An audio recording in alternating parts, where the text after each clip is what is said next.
জুলাই জাতীয় সনদে স্বাক্ষর করেছে জাতীয় নাগরিক পার্টি এনসিপি। প্রধান উপদেষ্টা অধ্যাপক মোহাম্মদ ইউনূসের উপস্থিতিতে রাষ্ট্রীয় অতিথি ভবন যমুনায় এই স্বাক্ষর সম্পন্ন হয়। দলটি বলছে, গণভোটে জনগণের রায়ের ভিত্তিতেই তারা এই সিদ্ধান্ত নিয়েছে। বিস্তারিত সুমাইয়া খানের রিপোর্টে।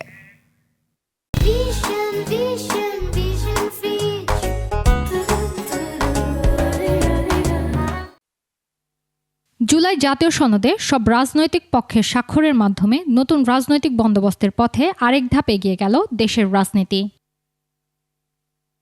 রাজধানীর রাষ্ট্রীয় অতিথি ভবন যমুনায় প্রধান উপদেষ্টা অধ্যাপক ডক্টর মোহাম্মদ ইউনূসের উপস্থিতিতে জুলাই জাতীয় সনদে স্বাক্ষর করেন এনসিপির আহ্বায়ক নাহিদ ইসলাম ও সদস্য সচিব আক্তার হোসেন। এ সময় জাতীয় ঐক্যমত্য কমিশনের সহসভাপতি অধ্যাপক আলী রিয়াজ, সদস্য বদিউল আলম মজুমদার এবং প্রধান উপদেষ্টার বিশেষ সহকারী মনির হায়দার উপস্থিত ছিলেন। প্রধান উপদেষ্টা বলেন, এই সনদ নতুন বাংলাদেশকে মানবিক রাষ্ট্র হিসেবে গড়ে তুলতে পথ দেখাবে। একই সঙ্গে আগামীকাল নতুন সংসদের সদস্যদের শপথ অনুষ্ঠানের কথাও জানান তিনি।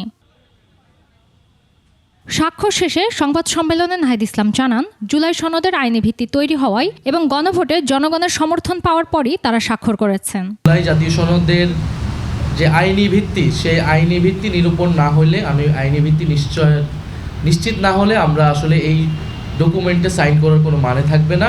এ সময় নোট অফ ডিসেন্ট প্রসঙ্গে কথা বলেন নাহিদ। আগামীকাল শপথের আগে এবং এই অন্তর্বর্তী সরকারের শেষ সময়ে এসে এই দলিলের সম্পূর্ণতার লক্ষ্যে জুলাই জাতীয় সনদ বাস্তবায়নের স্বার্থে আমাদের স্বাক্ষর করা প্রয়োজন। আমরা সেই উদ্দেশ্যে স্বাক্ষর করেছি এবং স্বাক্ষরে আমাদের যেটা কমেন্ট আমরা রেখেছি যে আমরা কোনো নোট অফ ডিসেন্ট এটা ব্যতিরেকে আমরা স্বাক্ষর করেছি এবং গণভোটের গণরায় পূর্ণাঙ্গ বাস্তবায়ন হবে এই সাপেক্ষে। এবার সংসদে এনসিপির ৬ জন সংসদ সদস্য নির্বাচিত হয়েছেন।